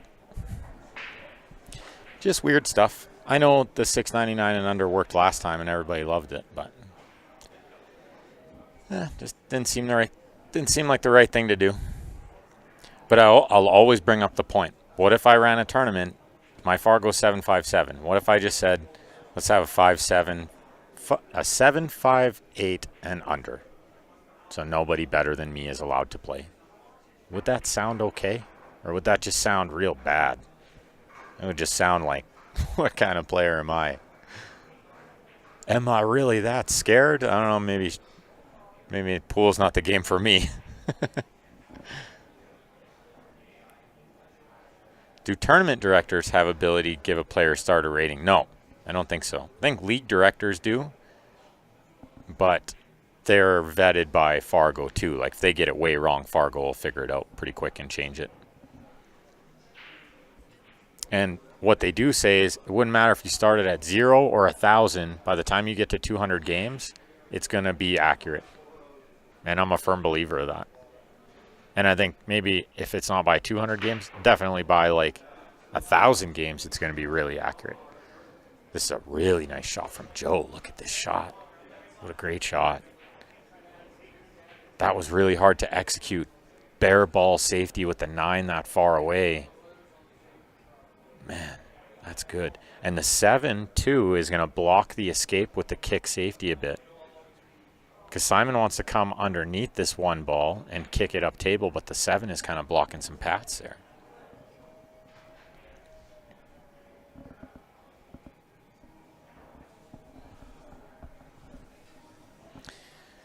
Well, yeah, there's some other factors too, you know.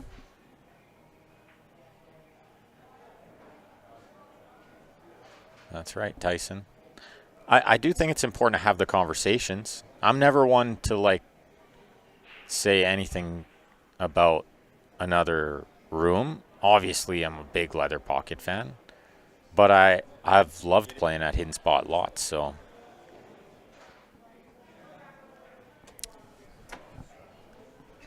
How do some people have a negative Fargo? Not enough games. Not enough games. I've seen people with like 40 games and they had a negative Fargo, but I've never seen anybody with like 200 games and a negative Fargo. So that would be an accomplishment. Yeah, it'd be hard that's to do. in my skill. That's in my wheelhouse. Be able to pull something like that off. And my thoughts about CSR, I actually think CSR is going to be great in the long run. But like Fargo, and if anybody remembers when Fargo came out, we all went, this is so stupid. There's no way this is ever going to be accurate. And now every time we have a Fargo tournament, it's like hill. Yeah. The Fargo fair match, the Fargo is super accurate. A lot of people, they like to think they're sandbagging it. What a shot. That was nice. But I know a lot of people who like to think they've manipulated their Fargo and they're lower rated than what they actually are. And then when they match up, they just lose and lose. And they go hill, and their Fargo's pretty accurate, right? Yeah. So I think CSR in time will be accurate too. I just think it takes a lot of data for any rating system. I think there's a change I'd love to be able to have Fargo make, and if they made it, I think they'd be hands down the most accurate is table sizes. They did it. Did they? Yeah. Oh. So well, there you go. You can plug into their game and table size. Even better. And it'll tell me what my rating is overall, and then it'll tell me what my rating is in 8-ball and the 7-foot. Oh, there you go. Yeah. Well, now I'm a fan. I didn't know that. I don't know how to do it, but now I'm a bigger fan. But I'd love to see like what my rating is on 7-foot 8-ball compared to 9-foot 9-ball. You know, it probably tells me that I'm a better 8-ball player, and I don't want to hear it. So that's why I haven't looked it up. I'm in denial, Grant. Right? There's no way that is accurate. And it's amazing when you stop playing how fast your Fargo plummets. Yeah, and Tyson It is brings up a good crazy. point too. Like they do put too much weight on older games. You know, they have a decay, but it's not enough. Yeah. And another point, like so they use the chess rating system, Yeah. but in chess, you never go down from a win, and you never go up from a loss. That's a big point. Huge. So if I win 7-6, doesn't matter who I'm playing. I'm never going down. My rating cannot go down from a win. Yep. Because that's when you can manipulate it, right? Yep. Because now I can let this guy win 6 games, but still win the match Right. and go down. I could win the whole tournament. My Fargo could go down. Yep. If I'm good. Yeah. You know, you take a big risk, and Of maybe course. nobody's that good. But that is a real thing. Of course. And in chess, they don't let that happen. So if they're going to steal a rating system, they should use the rating Okay, so I mean, system. it also brings up the point, too, that it doesn't really matter what system you're using. It's not a flaw of the system. It's a flaw People, of man. the people. Earl said it best. Yeah. It's a beautiful game played by ugly people. I used to be better at that accent. Practiced it more. Well, look at my Fargo. Yeah. My peak, I think, was 647, and I'm down at 584 right now. Yeah. Look at this, Joe on a hill all of a sudden. This was back and forth the whole match. Yeah, it was. And now Joe on the hill, and how big is this? Man, his heart's got to be pumping because you know how much he wants to win this tournament. He was runner-up to me once, and 7 years later, I feel bad about it. Like, I really wanted to win, but the fact that Joe hasn't won yet bothers me. Like, I really want him to win. I know it would mean a ton to him. For sure. And if he wins this match, he is in big-time control of this tournament. One more game Wow, needed. then fate's in his own hands. Yeah, right? he knows that. He knows he's got the next break, and it doesn't matter what Simon does here. This is a freebie for him. Cue ball. Cue ball. Wow. Joe Spence with a wide-open chance. Nothing in his way to win the A-side here. 7th annual Hooey. Man, if I could pick Nothing one player, but nerves standing in his way now. one player other than myself to win this tournament, it was Joe, for sure. The dream tournament for me was I played Joe in the final, and I lose. Can you believe I'm saying that? Right? Not purposely. Yeah, and Downey went hill. How's Downey got to be feeling about it? Downey's like, man, I played better than Simon. Downey's got to be feeling like he had a great tournament. Hill with Joe, and Joe broke and ran out. Nothing you do about that. Well, he's got it within his grasp.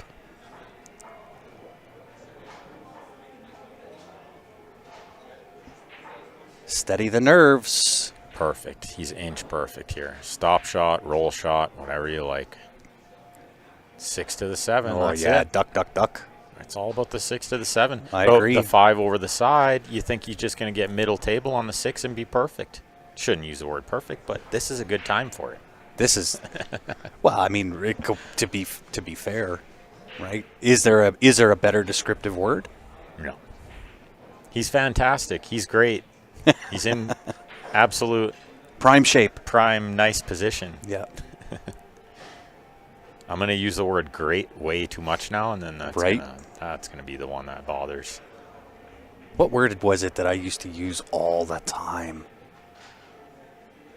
Somebody actually put it on one of the shirts that they made through Jam Up because I said it all the time. I kind of like this call from Ryan Stevens. He said, when he shoots the 4, move the 7. You can do that, and he could have, but it's just a risk he doesn't need to take. No. And it's not a way that this level of pool is played at. These guys don't move balls unless they absolutely have to. Funny stuff happens. Just the cue ball. Well, because he's right where he needs to be. Yeah. There's nothing to do here except Avoid the top left corner. That's it. Just make the balls. It'd be hard to scratch here. You'd have to really juice it up. Oh, yeah. And which means that he's going to have a nice angle on the 7 too. And you see what he's doing here? Take a second. Absolutely. This Slow is something the heart rate down. I hear him talk to other players about too. And I try to tell players is when you've got it, it's there. Yeah. Take a second. Absolutely. Do a lap. Yeah. Right? Look from the other side. Do you know how many times? And you know the stupid part is Don't I shoot know right this away. advice. Yeah, but it never. Yeah, I don't And do it it- either. I- I'm just running. I'm just like, get it over with, quick. And inevitably, I will miss that shot and then just stand there and shake my head.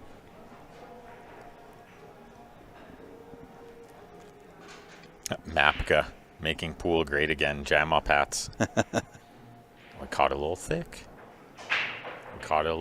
He's going to land a little thin. Oh, that's going to bother him. You see Yeah. the shake of the head? Yeah.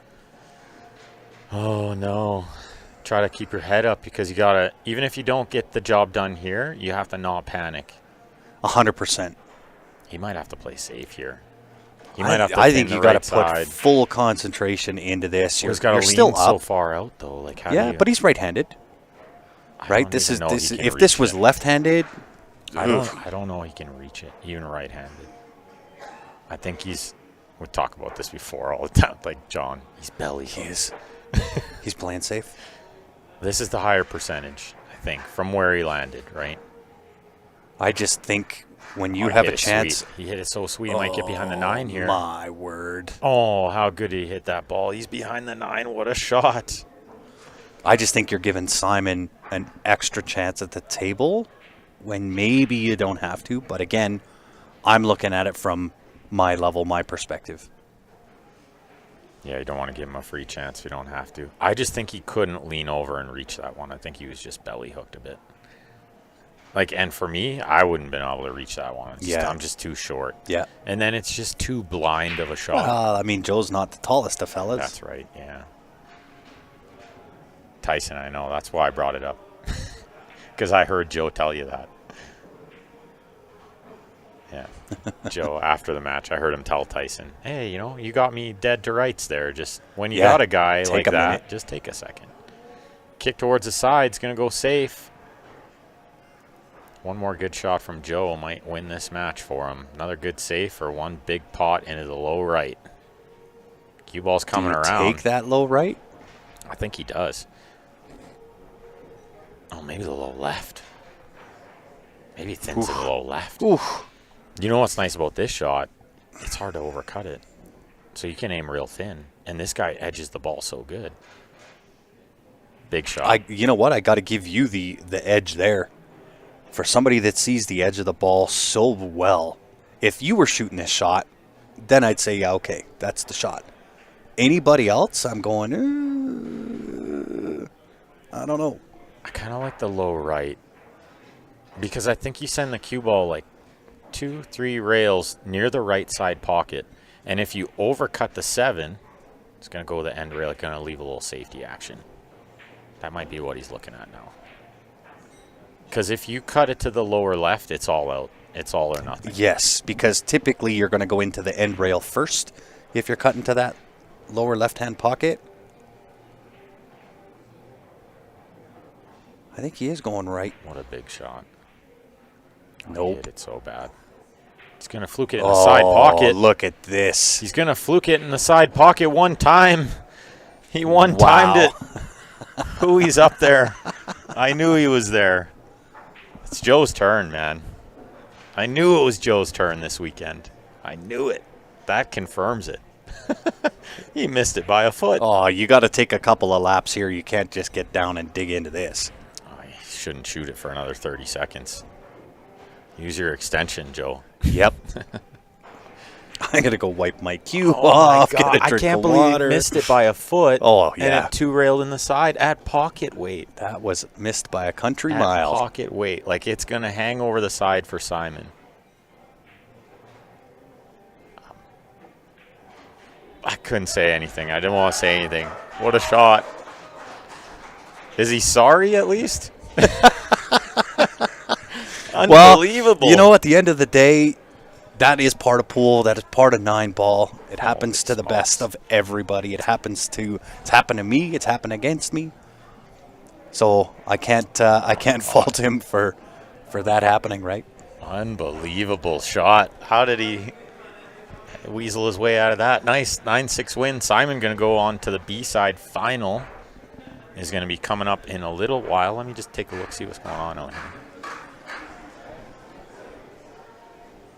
Ooh, looks like they're maybe waiting for us for the B-side to start the B-side matches. So we'll shut it down, set up a side angle, and we'll be back right away. Indeed. Thanks for tuning in. Don't go far. Back in a few.